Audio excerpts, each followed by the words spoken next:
Welcome to Eagles Weekly, your weekly sports highlight show for BU Athletics. I'm Terry Licht.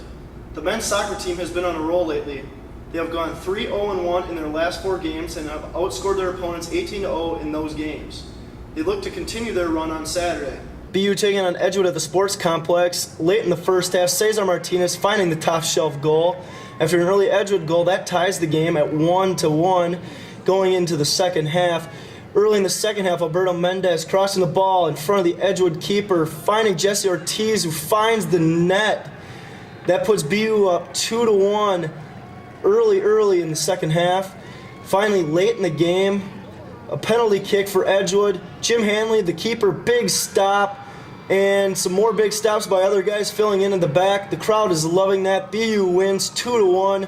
What a win for the Eagles. The ball was crossed and I was on top of the circle, and I just had a feeling it was going to drop in behind me. That's exactly what happened. I buried it. It hit the post and went in. So good goal, 2-1. The football team had a bye week this week after a tough loss to North Park 31-20, having a chance to tie late in the game. Preston Earl threw for a touchdown and ran for another, and John Borsellino had 2 touchdowns in a loss for the Eagles. The Eagles are using the bye week to correct their mistakes from the North Park game and prepare for their home opener against Kalamazoo College on Saturday. Game time is at 6:30 at the Sports Complex. The women's soccer team played a tough game against Aurora on Wednesday night. Falling behind 2 goals early, BU rallied to 3-2 and had chances at the end but couldn't finish them. They look to continue that momentum on Saturday. Picking up action in the second half, Edgewood with a free kick, Michelle Lusardo with the save. However, Edgewood puts it in, says Mr. Official, and offsides. Later on in the second half, BU with some last chance efforts after Edgewood goal. Nikki Jonji with the cross on the free kick. A couple header opportunities don't fall for the Eagles. Later on, Megan Johnson with a rip from about 20 yards that sails just wide. BU can't find the net in this one. The Edgewood College Eagles take the win 1-0. The tennis team has run the gauntlet so far this season. They have gone 7-0 in conference play thus far, after 2 wins this past weekend at Rockford and Edgewood, a team they had never beaten. They have 3 more games left on their conference schedule, starting this week and Thursday against Concordia, Wisconsin at home. Matches are set for 3 o'clock. The volleyball team finally got into conference play this week after 2 tournaments, one at Dominican and the other at Illinois Wesleyan, splitting at both tournaments. BU taking on rival Aurora for the first time in their new gymnasium in the Rice Center. Picking up action in the third set, Benedictine already up 2-0. Here after a nice long rally between Aurora and Benedictine, ball gets fed to Taylor Hoppy, who sets up Kayla Lane, the All-American, for the kill, 6-4 Benedictine. Next, later on in the third set, Benedictine passed the ball, Candice Capini, pow. That puts Benedictine up 11-9 in the third set. Finally, Megan Kamisiak here with 2 service aces against Aurora, puts Benedictine up 13-10, 14-10 respectively. Benedictine goes on to win in 3 sets for the win against their rivals Aurora. It feels really great to start our season off in our new gym with a solid 3-game victory, especially against Aurora, one of our rivals. We played pretty solid. We were pretty steady the whole time, and we have another game this Thursday and more games this weekend, and we're never satisfied with how we do because we always want to be better. There's always something we got to fix.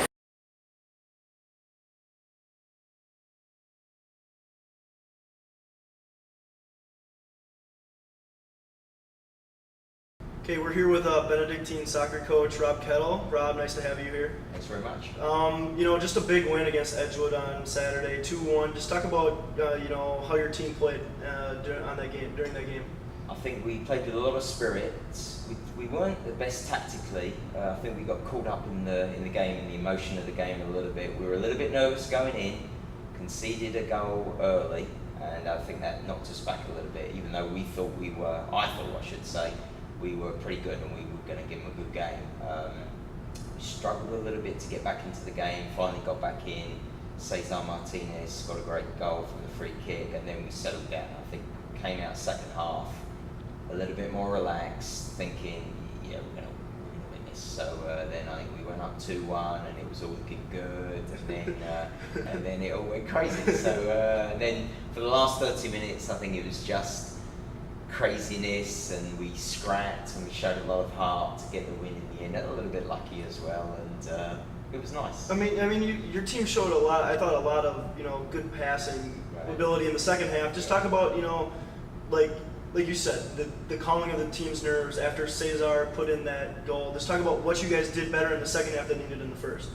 I think it was just a confidence thing. Once we got back into it, we realised we are pretty good, and they weren't necessarily as good as in previous years. They've been 6-0, 6-0, 4-0 in the 3 seasons I've been here. We're more talented, even though we were missing a couple of our better players. I thought, and I tried to convey that to the team, that we could give them a good game. So I think we didn't quite believe it at first, just because we conceded a goal and we'd never beaten before. And then once Cesar scored, we got a little bit more belief. And then that second half, we started to pass, and I think the game would have played out. We would have won maybe 3-1. I think even their coach thought that we would win. We were a little bit more talented than we've been before, despite missing a few players, and they're not quite as good maybe. So unfortunately, a few events happened, and it just kind of war. Yeah. I mean, and I was at the game, and just like you said, the last 30 minutes was a complete war. 2 penalty kicks that were up against you. I want you to talk about Jim Hanley and goal. Just that last. I think there was 2 minutes left to go in the game when that penalty kick happened. Just talk about what went through your mind, and just the confidence that you had in Jim to make that save. I was amazed at the 2 penalties. I think we had more yellow cards than in the previous whole of the season we've had. The 2 penalties I've never seen before. I felt bad for the lad who missed them both, but I was quite happy that we won.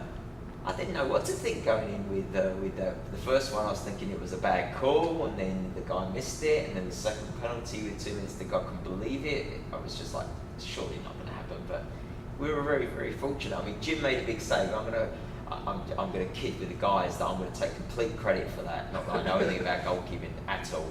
But on Friday's practice, it was a lousy practice. I did it, and it was lousy. We were messing around, and we did a lot of penalty kicks because we missed that in our previous game. We missed that penalty shot, and I thought, well, we're just going to mess around a little bit towards the end. And they all took penalties. Yeah. It was useless. But in hindsight, and I'm going to talk to the players about it today, Jim faced 100 penalty kicks. Yeah. So maybe it was good practice for him. So he said, I think I saw it. He said he's such a big guy. Maybe that intimidated the guy, or I think the guy was feeling bad pressure. But I was happy. And just talk about your team's makeup as compared to the other years. I mean, I've been here for 4 years and watched the soccer team go through its rough stretches. And this year it seems like you got the makeup. You guys got a lot of returners coming back. A lot of guys that got experience, a lot of talent with Cesar Martinez, a talented freshman Jesse Ortiz, Jim Hanley in goal. Just talk about your makeup of your team this year. Yeah, I think when we started we had 13 and we were awful. And then we had 16 and we were a little bit better than awful. Last year we were more talented, but like you said, they were all freshmen. We started, I think, on average 9 freshmen every game. Well, they're now all sophomores, so they've had a little bit of a year. They've had 1 year experience.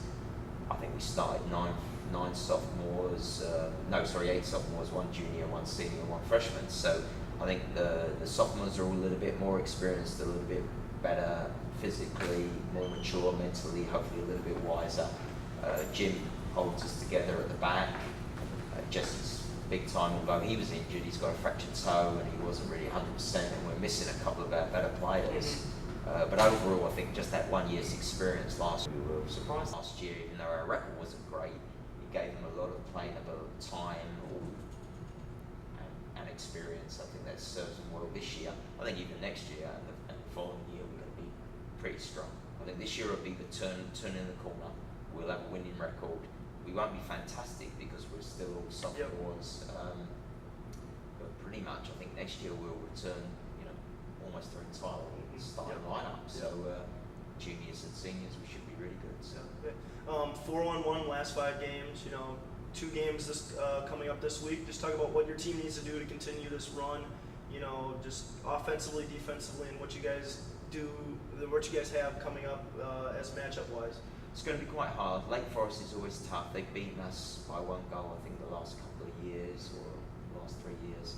And we are a little bit banged up with 2 of our better players out, and now Jesse is a little bit beaten up as well.